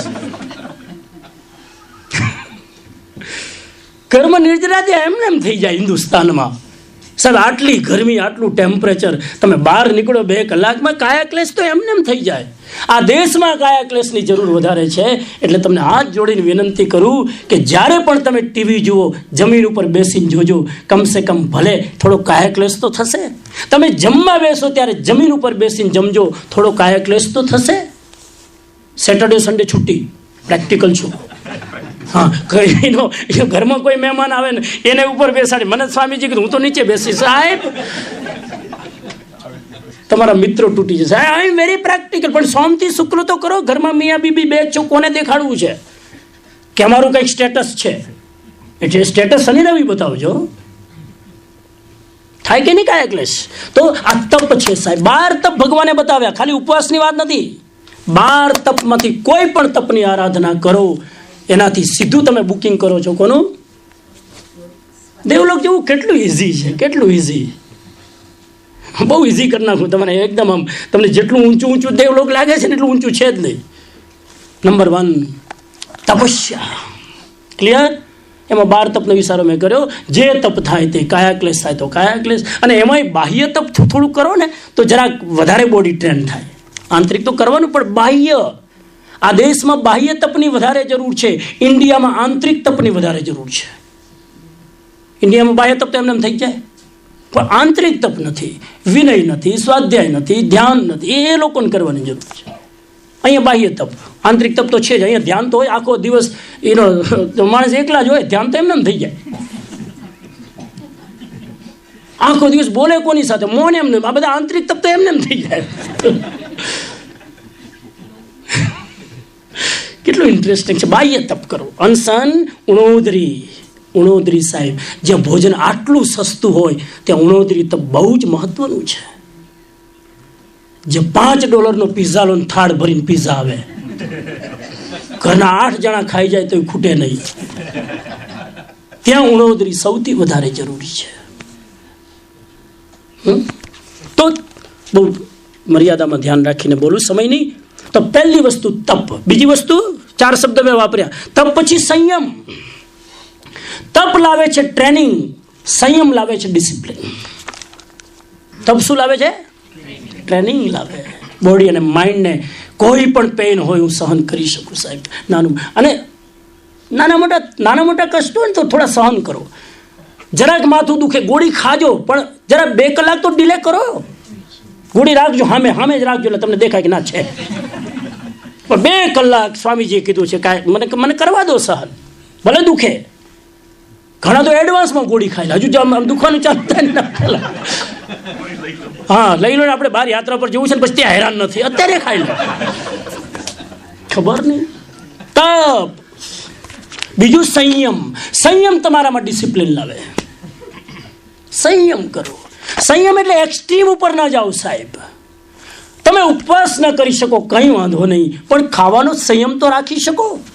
તમે મૌન ન કરી શકો સાહેબ, કંઈ વાંધો નહીં, બોલવાનો સંયમ તો રાખી શકો. તમે ઉજાગરા ન કરી શકો સાહેબ, પણ સુવાનો સંયમ તો રાખી શકો. સંયમ બ્યુટીફુલ સૂત્ર છે સાહેબ. સંયમથી કઈ ગતિ થાય? સ્વર્ગ. ખાલી સંયમથી જીવવું. ભગવાન મહાવીરે જવાબ આપ્યો ગૌતમના એક પ્રશ્નમાં. ભગવાન, સંસારી જીવ છે, દરેક પ્રવૃત્તિમાં કર્મ બાંધે છે. કહમ ચરે, કહમ ચિઠ્ઠે, કહમ આસે, કહમ સે, કહમ ભુંજંતો ભાસંતો પાવકમ્મમ ન બંધઈ. હું કેવી રીતે ચાલું, કેવી રીતે બેસું, કેવી રીતે ખાઉં, કેવી રીતે બોલું, કેવી રીતે ઊંઘું, જેથી પાપ કર્મનું બંધન ન થાય. શું ભગવાને બ્યુટીફુલ જવાબ આપ્યો. મારા જેવો કે બધું છોડીને આવી જા. એટલે ભગવાને જવાબ આપ્યો એક જ કહમ ચરે, કેવી રીતે ચાલવું, કહમ ચિઠ્ઠે કેવી રીતે બેસવું. ભગવાને જવાબ શું આપ્યો? ખાલી એક શબ્દ ફેરવી નાખ્યો. એનો એ શ્લોક, જયમ ચરે જયમ ચિઠ્ઠે જયમાસે જયમ સે જયમ ભુંજંતો ભાસંતો પાવકમમ ન બંધઈ. સંયમથી ચાલો, સંયમથી બોલો, સંયમથી ખાઓ, સંયમથી બેસો, જેથી પાપ કર્મનું બંધન ન થાય. કેટલું બ્યુટીફુલ આન્સર. જે કરો તે સંયમથી કરો, એક્સ્ટ્રીમ નહીં જવાનું. જ્યાં એક્સ્ટ્રીમ ગયા ત્યાં પ્રોબ્લેમ. ક્લિયર? હું તો અહીં સુધી કહું સાહેબ, ધર્મ પણ એટલો એક્સ્ટ્રીમલી ન કરો કે તમે સંસારમાં ફિટ ન થઈ શકો. ધર્મ પણ એક્સ્ટ્રીમલી નહીં. હરિભદ્ર સૂર્યે એમના શાસ્ત્રમાં જે શ્રાવકના ગુણ બતાવ્યા એમાં ના પાડી છે. અતિરિક્ત ધર્મ પણ ઘણીવાર ધર્મની રુચિનો અભાવ બનવાનું કારણ બને. એક સાધુ તરીકે હું અતિરેક ધર્મ કરું તો એ મારો ધર્મ છે. એક સંસારી તરીકે તમે અતિરિક્ત ધર્મ કરશો તો એ તમારો ધર્મ નથી, એ તો ધર્મ છે. 4 પુરુષાર્થનું બેલેન્સ રાખવું જોઈએ. ધર્મ, અર્થ, કામ અને મોક્ષ. સંસારમાં છો એટલે કેટલો વિવેક ભગવાને બતાવ્યો. તો સંયમ, બીજું સૂત્ર તમારામાં એક ડિસિપ્લિન લાવશે. વધારે સુવાથી સ્ફૂર્તિ વધારે આવે કે ઓછું સુવાથી? હાલો મન કયો. તમારી સામે કેમ સીધા દૂર થઈ જાવ છો? અને બહાર જઈને પછી શનિ રવિવારે હુતા જ હોય, 1 વાગ્યા સુધી બગાસા જ ખાતા હોય, 3 વાગ્યા સુધી તો હજુ આપણે બાથ ન લીધો હોય, 4 વાગ્યા સુધી ડ્રેસ ચેન્જ ન કર્યો હોય. એક ભાઈ હતા, શનિ રવિવારે આમ આરામથી ઘરમાં બેઠા હતા, તો ઉપર શર્ટ પહેર્યું, ઉપર કોટ ઠઠાવ્યો, ઉપર ટાઈ પહેરી અને નીચે ચડ્ડી, ઘરમાં બેઠા હતા. એટલામાં કોઈ મહાપુરુષ એને મળવા આવ્યા, બેલ મારી, દરવાજો ખોલ્યો અને જોયું તો એની હાલત, એને કીધું કે તમે આ ડ્રેસમાં, ઉપર ટાઈ, ઉપર કોટ, ઉપર આમ અપ ટુ ડેટ શર્ટ અને નીચે ચડી? તો કે એટલા માટે કે આજે સન્ડે છે, આજે ક્યાં બહાર જવાનું છે એટલે ચડી. તો ઉપર શર્ટ ને ટાઈ કેમ? મને કેમ ઉપર ટાઈ ને શર્ટ એટલા માટે કે તમારા જેવા કોઈ મળવા આવી જાય તો, તમારા જેવું કોઈ મળવા આવે તો થોડીક અડધી તૈયારી રાખવી પડે ને. નીચેનું એટલા માટે કે રવિવાર છે, ઉપરનું એટલા માટે કે તમારા જેવા મુલાકાત લે એના માટે. તો એટલા માટે જેટલી ઓછી ઊંઘ લો એટલી સ્ફૂર્તિ. મારું સૂત્ર યાદ રાખજો સાહેબ, અનુભવ કરજો. જેટલી ઓછી ઊંઘ એટલી સ્ફૂર્તિ વધારે, જેટલી વધારે ઊંઘ એટલી આળસ વધારે. સોમથી શુક્રવાર આપણે ટાઈમ પર ઉઠીએ છીએ, ટાઈમ પર સૂઈએ છીએ, બરાબર? વહેલા ઉઠીને આપણે જઈએ ને કામ પર, રાતના વહેલા સૂઈ જઈએ. સોમથી શુક્ર અપ ટુ ડેટ. સ્ફૂર્તિ કેવી હોય? બરાબર. શનિ રવિવારે સ્ફૂર્તિના ઠેકાણા જ ન હોય. આમ 1 વાગ્યા સુધી તો મૂડ ન બને કંઈ કરવાનું સાહેબ. કેમ? લેટ ઉઠ્યા, બહુ સૂતા. જેટલા વહેલા ઉઠી જાઓ એટલી સ્ફૂર્તિ વધારે આવે. સંયમ, બીજું સૂત્ર, દરેક વાતમાં સંયમ. ક્લિયર? સંયમ ક્લિયર? અને પ્રેક્ટિસ કરજો સાહેબ. હજારો પ્રવચનો સાંભળી લીધા મારા અને મારાથી કેટલાય સારા વક્તાઓના, પણ ખાલી સાંભળવાથી કામ નહીં થાય. આગળ સૂત્ર આવે છે, અત્યારે વાત ન કરું. તપ નંબર 2 સંયમ. નંબર 3 ચારિત્રમાં રુચિ. આ આવી ગયું સૂત્ર. લોકો ચારિત્રમાં રુચિ. ચારિત્રમાં રુચિ એટલે શું? ચારિત્રમાં રુચિ એટલે પ્રેક્ટિસ કરવાની રુચિ. ચારિત્ર એટલે બહુ તમારા લેવલમાં બોલું છું. ચારિત્ર એટલે પુટ ઇન ટુ પ્રેક્ટિસ.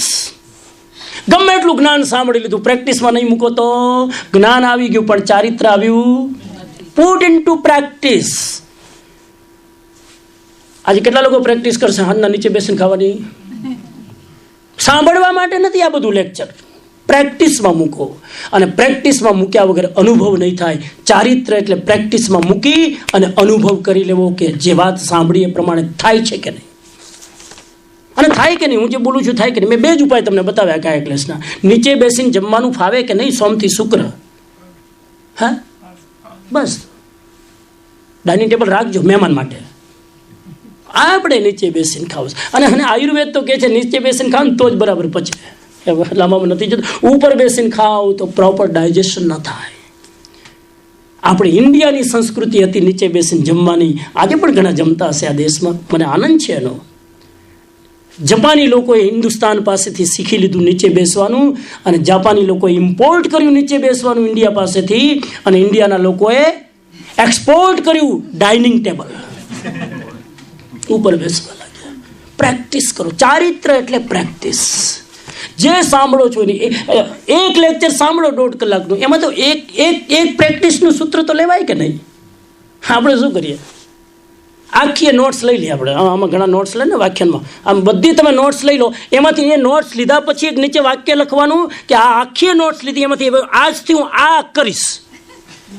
એક આ નોટ્સ ભેગી લખવાની, આ કરીશ. એક પ્રેક્ટિસ કરો સાહેબ, આનંદ હશે, મજા આવશે. તો ચારિત્ર, જ્ઞાન, દર્શન, ચારિત્ર. અને દાનમાં રુચિ વાળો. ચોથો શબ્દ વાપર્યો, દાનમાં રુચિ. રિલેક્સ થઈને બેસજો. મેં કીધું ગભરાતા નહીં. દાન આપવાની વાત નથી કરી ભગવાને. દાનમાં ખાલી રુચિ રાખો બસ. પેલા મિર્ઝા ગાલિબને ગાયા, ચૂકવું બધાનું ઋણ જો અલ્લાહ ઉધાર દે. બધાનું ઋણ મારે ચૂકવું છે, પણ મારી પાસે પૈસા નથી. જો મને અલ્લાહ ઉધાર આપે તો બધાનું ઋણ. ભાવના રાખો, મારે આપવું છે. ભાવના ખાલી. ભાવે ભાવન ભાવીએ ભાવે દીજે દાન. આ એની જ વાત છે. ભાવે દીજે દાન, ભાવે ધર્મ આરાધ્યે, ભાવે કેવળ જ્ઞાન. લગભગ રુચિ ના હોય એટલે એક્શન ના થાય. રુચિ વગર એક્શન.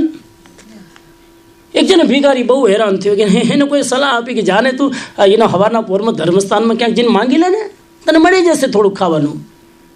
ઉપર હવારના પોરમાં મંદિરની બહાર જઈને ઊભો રહ્યો કે હમણાં આ બધા ભક્તિ કરીને બહાર નીકળશે ને એટલે હૃદય તો થોડું પીગળેલું જ હશે ને, એટલે માંગી લઈશ. ભિખારી ઓવર કોન્ફિડન્સમાં હતો અને બહાર ઉભો વેઇટ કરતો હતો. જેવી ભક્તિ પૂરી થઈને બધા નીકળ્યા, સાહેબ લોકો એની સામે જોયું પણ નહીં, નીકળી ગયા.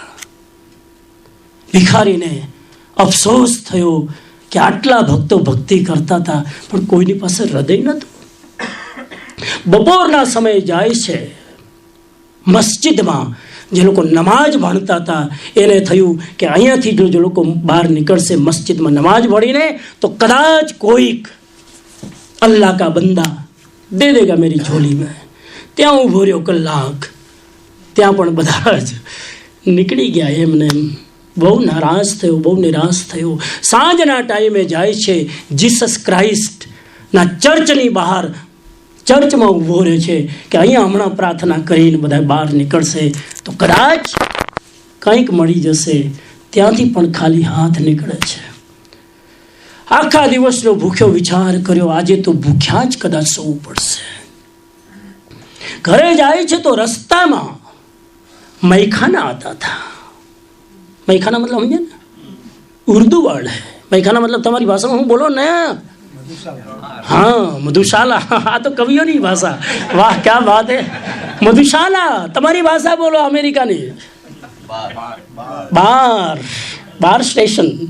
એ બારમાં સાહેબ બહાર ઊભો રહે છે કે ઘરે જાઉં જ છું. હવે આજે લગભગ આશા નથી, હવે મંદિરમાં ના મળ્યું, અહીંયા ખાક મળશે, પણ let me try my best. અને ત્યાં ઊભો રહે છે સાહેબ બહારની બહાર કે હમણાં બધા પીને નીકળશે તો શાયદ મેરી ઝોલી ભર જાય. અને બહાર ઊભો રહે છે થોડી વાર અને બધા પીને પાર્ટી કરીને બહાર નીકળે છે. જોવે છે બિચારો કરગરે છે. બધાએ ખિસ્સામાંથી કોઈ $10, કોઈ $20, કોઈ $50. કેમ કે પીધેલું તો હતું જ ખબર નહીં, નોટ તો દેખાતી જ નથી. જે હોય તે નાખો ને. પીધેલાને હું ખબર હોની નોટ, અને નાખી સાહેબ જે ખિસ્સામાં હતી એ કાગળિયું સમજીને. અને સાહેબ પેલાની ઝોલી ભરાઈ ગઈ. ઝોલી ભરાઈ ગઈ પણ એને એક વસવસો હતો. એને હાથ જોડીને પ્રાર્થના કરી અલ્લાહને કે અલ્લાહ તું भी बड़ा चालाक निकला, एड्रेस किधर का बताता हूं, रहता किधर है, एड्रेस किधर का देता है और રહેતા કિધર હૈ. પણ ઘણીવાર આવું થાય છે સાહેબ, જ્યાં ભગવાનનું રહેવાનું એડ્રેસ હોય છે ત્યાં ભગવાન વિદા હોય છે, અને જ્યાં ભગવાનનું એડ્રેસ નથી ઘણીવાર એની અંદર પણ ભગવત્તા હોય છે. આપવાનો ભાવ સાહેબ, આપવાનો ભાવ. તમને આશા હતી અમેરિકા આવશો ત્યારે આટલું ભેગું કરશો, સાચું કહેજો. ત્યારે કેટલી નાની બુદ્ધિ લઈને આવ્યા હતા, આટલું કેટલો નાનો સંતોષ લઈને આવ્યા હતા, કેટલી નાની અપેક્ષા લઈને આવ્યા હતા. આટલું થઈ જાય એટલે શાંતિ. એટલું થઈ ગયું શાંતિ. કેમ કે જેટલું થયું એનાથી ડબલ આપણી અપેક્ષાઓ અને ઈચ્છાઓ વધી ગઈ. અને એ જન્મ બાર બાર મિલને વાલા નહીં હૈ. જે તમને મળ્યું છે તમારા ભાગનું રાખી લો, બાકી જે ફોર્ચ્યુનેટ નથી એના માટે થોડાક હાથ લંબાવી એને ફોર્ચ્યુનેટ બનાવવાની કોશિશ કરો. આનું નામ છે દાન ધર્મમાં રુચિ. ખાલી ભાવના કરો. એક દિવસ એવો ન જાય કે હું કોઈના આંસુ લૂછી ન શકું. આ ભાવ ખાલી રાખો. હું ન ઈચ્છું કે કોઈ દુઃખી મને દેખાય, પણ મારો ભાવ એવો હોય કે હું એના માટે શું કરી શકું. આ પેલું સૂત્ર. પેલા સૂત્રમાં 4 વસ્તુ આવી. બીજું સૂત્ર કે છે સ્વભાવથી જે સરળ પરિણામી છે, સ્વભાવથી સરળ પરિણામી, એની ગતિ કઈ? તમને બધાને ખબર છે. આટલા સ્વાધ્યાય કર્યા પછી ભગવાન ઋષભદેવની વખતે જેટલા યોગલિકો જન્મતા એ દરેકે દરેક યોગલિક નિયમથી મરીને કઈ ગતિમાં જાય?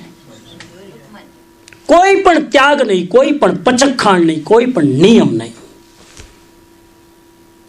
મરીને કઈ ગતિ? કેમ? યોગલિકો કોઈ ઉપવાસો નતા કરતા. માત્ર એક પોતાની સરળ પ્રકૃતિના કારણે દરેક યોગલિકો નિયમથી, નિયમ, rule, hook and crook, they will enter into સ્વર્ગ. આ સરળતા સ્વર્ગનું સીધું દ્વાર છે. કોઈ ચીટિંગની ભાવના નહીં, કોઈને ઠગવાની ભાવના નહીં. મારી ઓરિજિનલ ભાષામાં બોલું તો કોઈને બૂચ મારવાની ભાવના નહીં. આ ભાવનાથી મુક્ત રહો તો તમારી સીધી સ્વર્ગ ગતિ. સરળતા, સરળ પ્રકૃતિ. પરિણામ શબ્દ વાપર્યો છે. પરિણામોમાં ભદ્રતા, ગાયની જેવી ભદ્રતા, નાના બાળકની જેવી ભદ્રતા. છુપાવાનું શું હોય સાહેબ? છુપાવાનું શું હોય? પોતાની અર્ધાંગીનીથી આપણે છુપાવીએ, પોતાના પુરુષથી આપણે કોઈ વાત છુપાવી પડે સાહેબ? પ્રેમની આત્મહત્યા પહેલા જ થઈ ચૂકી છે. આ સરળપણું આપણામાં હોય તો સીધી જ આપણી સ્વર્ગ ગતિ. ગુરુ વચનોમાં શ્રદ્ધા. સૂત્ર નંબર 3. ગુરુ વચનોમાં શ્રદ્ધા. ગુરુ શબ્દ કેમ વાપર્યો? જીન વચનમાં શ્રદ્ધા કેમ ન વાપર્યો? સાહેબ ઊંડાણ છે. તમારી ને મારી હેસિયત નથી કે આ શાસ્ત્રના ઊંડાણમાં ગોતા લગાવી શકીએ.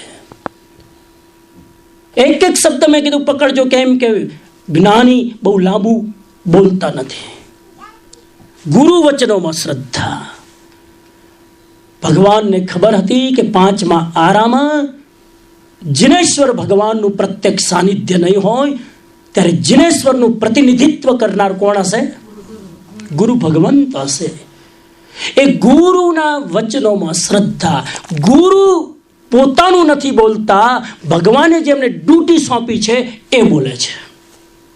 એટલે એકચ્યુઅલી ગુરુ પોતે નથી બોલતા, ગુરુના મુખે પરમાત્મા સ્વયં બોલે છે.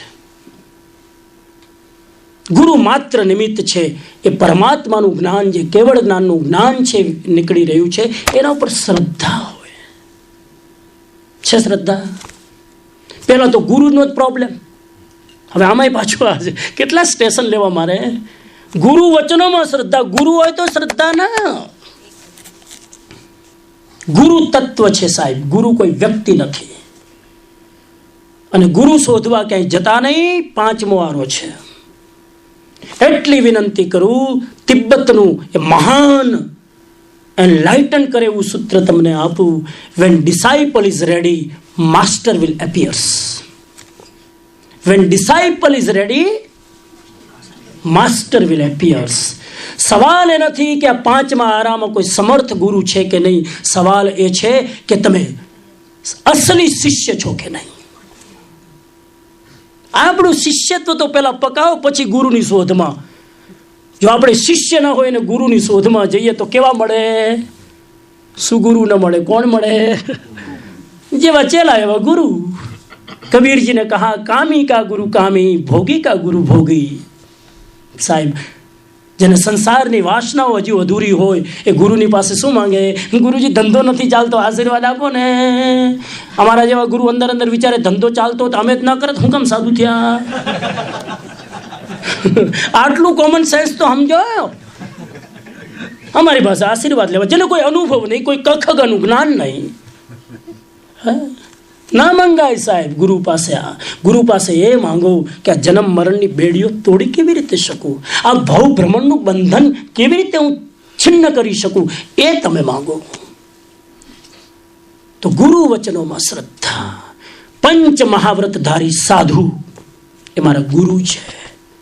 કોઈ પણ XYZ પંચ મહાવ્રતનું પાલન. સાહેબ, બહુ કાળ પડતો આવ્યો છે અને આજકાલ ચેલાઓ ઓછા છે દુનિયામાં, ગુરુઓ સાવધાન રહેજો. ગુરુ વધારે. કેમ ગુરુ વધારે? એડવાઇસ સાંભળે એ શિષ્ય, એડવાઇસ આપે એ ગુરુ. આપનાર વધારે કે સાંભળનાર? બોલો બોલો.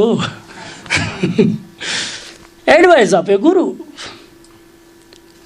એટલા માટે કહું છું શિષ્યત્વ પકાવો. અને હું કહું છું ગુરુને શોધવા જવાની જરૂર નથી. ભગવાન મહાવીરે જે શાસ્ત્રમાં લખ્યું છે, કોઈ પંચ મહાવ્રતધારી જે તમને લાગે કે આ બને એટલા વધારેમાં વધારે આચાર વિચાર પાળે છે, એના મુખે તમે કહો કે ગુરુજી હું શું, તમારી આજ્ઞા મને કહો, મને જોઈને તમને શું કરવાનું આદેશ આપવાનું મન થાય, અને એ વસ્તુ તમે મંત્ર સમજીને પકડી લો સાહેબ, તમારું કલ્યાણ. ગુરુ તમને બાંધી ના રાખે.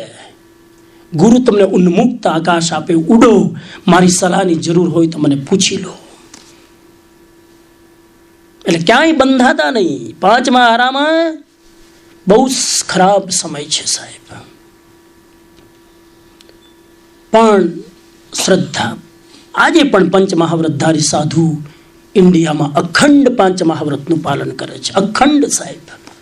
આજે પણ તમે એમને માનતા કે સાધુતા નથી રહી છે, પણ ઇન્ડિયામાં જાઓ ત્યારે ટાઈમ નથી હોતો. સોશિયલ ઓબ્લિગેશન એટલા બધા હોય. ક્યાં આપણે સાધુના દર્શન કરવા હોય તો હોય, આપણે 10 મિનિટ ટાઈમ કાઢી નથી શકતા. ઇન્ડિયામાં તમે કેટલું વેકેશન લઈને જાઓ? હા, રિટાયર્ડ નથી એને નહીં, જે બિઝી છે ને પૂછું છું. 2 વીક 3 વીક, એ 3 વીકનું વેકેશન લઈને જાઓ, 3 કલાક સાધુની સંગત માટે કાઢી શકો કે નહીં ઇન્ડિયા? સાહેબ, અહીંયા દીપક ચોપરાનું વ્યાખ્યાન 3 કલાક સાંભળવું હોય ને તો $300 ખિસ્સામાં ખાલી કરવા પડે. અને ત્યાં સાધુઓ તમને ફ્રી મફતમાં આપવા માટે બેઠા છે, અને પ્રત્યક્ષ જ્ઞાનીઓ સાહેબ તમારા ઉપર ઉડેલવા માટે બેઠા છે. પણ આપણી દુર્ભાગ્ય એવું છે કે મારી પાસે અમેરિકામાં એક જ ગરીબી છે, સમય નહીં. અહીંયા સમૃદ્ધિનો પાર નથી સાહેબ, પણ ગરીબી એક જ, સમય નહીં. સાધુ સંતો આવીને તમને આપે તોય કે અમારી પાસે સમય નથી. અમે કહીએ અમે વીકેન્ડમાં આવશું. વીકેન્ડમાં તો આવતા જ નહીં, દેખાશું જ નહીં. કેમ કે આખા 5 દિવસના પેન્ડિંગ કામ પૂરા ક્યારે કરવાના? વીકેન્ડ. હવે ક્યારે આવું? વીકડેઝમાં કે સમય નથી, જોબ. વીકેન્ડમાં કે પેન્ડિંગ કામ પૂરા કરવાના. આ સંસાર તમારો ઘટશે ક્યારે સાહેબ? આ મનુષ્ય ભવનો અવતાર, મને જવાબ આપો. સંસાર વધારવા માટે કે ઘટાડવા માટે? બોલો. તમને ખબર છે, બોલશો તો ફસાશો. મનુષ્ય ભવનો અવતાર સંસાર વધારવા માટે કે ઘટાડવા માટે? અને હું સમજુ છું સાહેબ કે તમારી ઉંમર 50 ને નીચે હોય, તમારી પાસે સમય ન હોય, પરિવારની જવાબદારી. પણ જે 65 વર્ષના થયા એમને પૂછું સાહેબ હવે તો સમય છે? ના, પોતાને હાચવીએ છીએ. ગ્રાન્ડસન, મોં છૂટે નહીં સાહેબ. મોં ક્યાંક ને ક્યાંક તમને પકડી લે. મોં છૂટવો અઘરો છે, બહુ અઘરો છે. એકચ્યુઅલી તો એ બહાનો બધા છે. એકચ્યુઅલી તો રુચિ ન હોય ધર્મની, એકચ્યુઅલી તો ધ્યાનમાં બેસવાનું કોઈ ભાવ ન હોય, એટલે આ સંસારના બહાના લઈ અને ફરી પાછા આપણે બિઝી થઈ જઈએ. વિચાર કરજો આ વાત ઉપર. આ મનુષ્યનો અવતાર 5મા આરામાં મળ્યો છે થોડોક સંસાર ઘટાડવા માટે, વધારવા માટે નહીં. દાન ધર્મમાં રુચિ, પછી ગુરુ વચનોમાં શ્રદ્ધા. કોઈ પણ ગુરુનું વચન, તમે કોઈ પણ ચોપડીમાં ગુરુનું કોઈ પણ એક વાક્ય વાંચો ને, એ દરેક વાક્યને તમે વચનના રૂપે લેજો. આ મારી આજ્ઞા છે ભગવાનની. અને એક વાક્યને તમે ફોલો કરી શકો તમારી જિંદગીમાં, આખાને આખા પુસ્તકો વાંચવાની જરૂર નથી.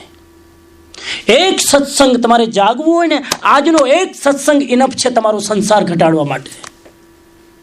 અને ન જાગવું હોય ને ન ઘટાડવું હોય તો હમણાં લેક્ચર પૂરું થશે એટલે પૂછે કે પછી હવે સત્સંગ ક્યાં છે તમારો, ક્યારે છે? પણ કેટલા સાંભળશો સાહેબ? હું તો આપીશ તમને, કાલે આપવાનું. હમણાં એનાઉન્સમેન્ટ કરું છું, કાલે છે, પછી આવજો, પધારજો. આમંત્રણ મારું ખુલ્લું નહોતું સાહેબ. કેમ કે ઘણીવાર એટલા ભારે કર્મો હોય છે કે એક સત્સંગની અસર જલ્દી થતી ભૂલી જઈએ છીએ આપણે સાહેબ. અને હું તમને કહું, ભૂલી જાઓ તો પણ તમે સાંભળજો. હા, એક ભાઈ એની પત્નીને કીધું કે હવે કાલથી સત્સંગમાં જવાનું બંધ. ખબર નહીં, અચાનક પરિવર્તન. 4 મહિના આમ આગળ બેસીને કુંડળી મારીને ગુરુ મારીને સાંભળતો, કાલથી બંધ. વાઇફ ચમકી કે અચાનક શું થઈ ગયું? તો કે પણ યાદ રહે નહીં તો બધું સાંભળવાની જરૂર શું? યાદ ન રહે. હવે 4 મહિનાના વ્યાખ્યાનો પહેલા મને થયું કે આ બધું આમ સાંભળું છું તો કંઈક થશે, પણ એક યાદ તો રહેતું નથી. તો શું કામ ટાઈમ બગાડો? એના કરતાં ઘરે બેઠા ટીવી ના જોવું, બધું યાદ તો રહે થોડુંક. સચિને કેટલા રન માર્યા, ધોનીએ કેટલા રન, બધું યાદ રહે. આમાં તારું કંઈ યાદ જ નથી. મારા સાહેબ તો હું બોલે છે ને હું સમજાય, કંઈક બંધ કર્યું. વાઈફ બહુ સત્સંગ પામેલી હતી સાહેબ. હોય ઘણી વાર ધર્મપત્ની એવી સાહેબ, પુરુષના રસ્તા ઉપર લઈ આવે. અને જો ધર્મ પામેલી ન, બિલકુલ સારું લો, હું એ નહીં આવું. પોતે તૈયાર જ હોય. પણ સાહેબ ધર્મ પામેલી પત્ની એને કીધું કે તમે મારા હાથની, તમે સાંભળજો જવાબ સાહેબ. વાઈફ સાહેબ મુમુક્ષુ હતી સાહેબ, નિકટ ભવી મોક્ષગામી જીવ હતી. એ વાઈફે કીધું કે લગ્ન થયાને વર્ષ કેટલા થયા? તો કે 30 વર્ષ. તો કે 30 વર્ષમાં તમે કોના હાથની રસોઈ ખાઓ છો? તો કે તારા હાથની. ઓબ્વિયસલી એમાં કંઈ હું થોડી રસોઈ બનાવું, પુરુષ પ્રધાન ઇન્ડિયાનું માઇન્ડ. મારા હાથની રસોઈ. તો પેલા પુરુષે કીધું બિલકુલ તારા હાથની રસોઈ 30 વર્ષથી ખાઉં છું. 30 વર્ષથી હું જેટલી રસોઈ બનાવી છે, જેટલું મેં ફૂડ બનાવ્યું છે, જેટલી ડીશ બનાવી છે, કેટલું યાદ રહ્યું? તો કે યાદ તો બધું નથી રહ્યું. કાલે નાસ્તો હું કરે મારે જરા વિચારવું પડશે. તો કાલથી ખાવાનું બંધ. યાદ ન રહે તો ખાવાની જરૂર શું છે સાહેબ? બાયપાસ કરી નાખ્યું. ના, બીજા દિવસે સવારે બેઠકું લઈને, આસન લઈને, મોમબત્તી લઈને ઉપડી પડ્યો સાહેબ. અને પત્નીએ કીધું કે યાદ નથી રહેતું તોય તમે રોજ ખાવ છો ને, શું કામ? તમને ખબર છે યાદ ન રહે કે ન રહે, પણ ખાવાથી ન્યુટ્રિશન્સ મળે છે, ખાવાથી પોષક તત્વો મળે છે, ખાવાથી એનર્જી મળે છે. એમ સત્સંગમાં તમને યાદ ન રહે કે રહે, પણ સાંભળવાથી એનર્જી મળે છે, પાવર મળે છે, તમારા સંસ્કારોનું નિર્માણ થાય છે. એટલે જેટલો યોગ મળે એટલું. કાલની ભૂમિકા બનાવી દે ને પાછું, નહીં તો બધી વિકેટો આઉટ થશે. ચલો છેલ્લું સૂત્ર, ગુરુ વચનોમાં શ્રદ્ધા સાહેબ. અને ચોથું સૂત્ર આપ્યું, જ્ઞાન, દર્શન અને ચારિત્રની આરાધના. જ્ઞાન, દર્શન અને ચારિત્રની આરાધના. જ્ઞાનની આરાધના એટલા માટે કે તત્વ શું છે, સત્ય શું છે તમે જાણી શકો. દર્શનની આરાધના એટલા માટે કે જે કંઈ જાણ્યું છે એના ઉપર તમારી શ્રદ્ધા બેસે. અને ચારિત્રની આરાધના એટલા માટે કે જે વસ્તુની તમારા મગજમાં શ્રદ્ધા બેસી એનું આચરણ કરીને એનો અનુભવ થઈ જાય. કેટલું સાયન્ટિફિક સ્ટેપ્સ જ્ઞાન જાણવા માટે, દર્શન શ્રદ્ધા કરવા માટે, અને ચારિત્ર પ્રેક્ટિસ કરીને એનો અનુભવ કરવા માટે એ ત્રણની જો આપણે આરાધના કરીએ, જેને જૈન શાસ્ત્રમાં ત્રિરત્ન કીધા છે, એની જો આરાધના કરીએ તો આપણે કંઈક પામી શકીએ અને આ ભવ ભ્રમણની અંદર થાકેલા જીવ સ્વર્ગના સુખ પામીને એક થોડીક રાહત મહેસૂસ કરી શકે. મેં ફરી કીધું કે હું આત્મશુદ્ધિ માટે આ આરાધના બધી કરું, સ્વર્ગમાં જવા માટે નહીં, પણ આત્મશુદ્ધિથી કરેલી આરાધના જે 2-4 ભવે મોક્ષ અપાવશે, એ 2-4 ભવે જ્યાં સુધી મોક્ષ ના અપાવે ત્યાં સુધી કમસે કમ હું શાતાનું સુખ, હું અનુકૂળતાનું સુખ, હું પવિત્રતાનું સુખ મહેસૂસ કરી શકું. એના માટે મારું એ સ્વર્ગ સુખ રિઝર્વ થાય, એના માટે આ ભગવાને એક ડિરેક્શન આપ્યું છે, ભગવાને એક નકશો આપ્યો છે. હું તમારા સૌ પ્રત્યે મંગલ કામના કરું, સદભાવના કરું કે અદ્ભુત ભગવાનની વાણી જે ગૌતમ સ્વામીને આપી અને ગૌતમ સ્વામીએ જે પ્રશ્નો પૂછ્યા છે, મને ઘણીવાર એવું લાગે કે 4 જ્ઞાનના ધણીએ એ પ્રશ્નો કદાચ એમના માટે ન પૂછ્યા હોય, પણ આપણા જેવા ભવી જીવો માટે પૂછ્યા હોય કે કદાચ આ 5મા આરામાં તીર્થંકર નહીં હોય, પણ તીર્થંકર ભગવાનને જેટલું પૂછાય એટલું પૂછી લઉં, એટલે આવતી આ 5મા આરાના ભવી જીવો એ ભગવાનના જ્ઞાનનો અપ્રત્યક્ષ લાભ પણ લઈને એ કિનારા સુધી પહોંચી શકે. એવી શ્રદ્ધા સાથે આપ સૌ આવ્યા. આપ સૌનો આભાર. ખાસ કરીને અતુલભાઈ, આમ તો જો કે એમને આજે એનો પ્રસાદ એમને આપવાનો હતો, પણ કાલે એમને મળ્યા અને કીધું કે નહીં, અમે તો હવે રોજ સ્વાધ્યાય કરાવીએ છીએ, તમે છો તો તમારો લાભ બધા ભાવિક જીવોને મળે. એમની ઉદારતા, એમની વિશાળતા, એમનો એક પ્રમોદ ભાવ, એને ધ્યાનમાં રાખીને આજનો આ સત્સંગ થયો છે. જે કંઈ સાંભળ્યું ખૂબ એના ઉપર થોડુંક જો ટાઈમ મળે ચિંતન મનન કરી એમાંથી કંઈક તત્વ જીવનમાં ઉતારી થોડુંક અજ્ઞાનનો પડદો હટાવી જ્ઞાનની રોશની જલાવી આગળ વધીએ એવા ભાવ સાથે મારા વિચારોને વિરામ આપું છું. ઓમ અરહમ, ઓમ અરહમ, ઓમ અરહમ.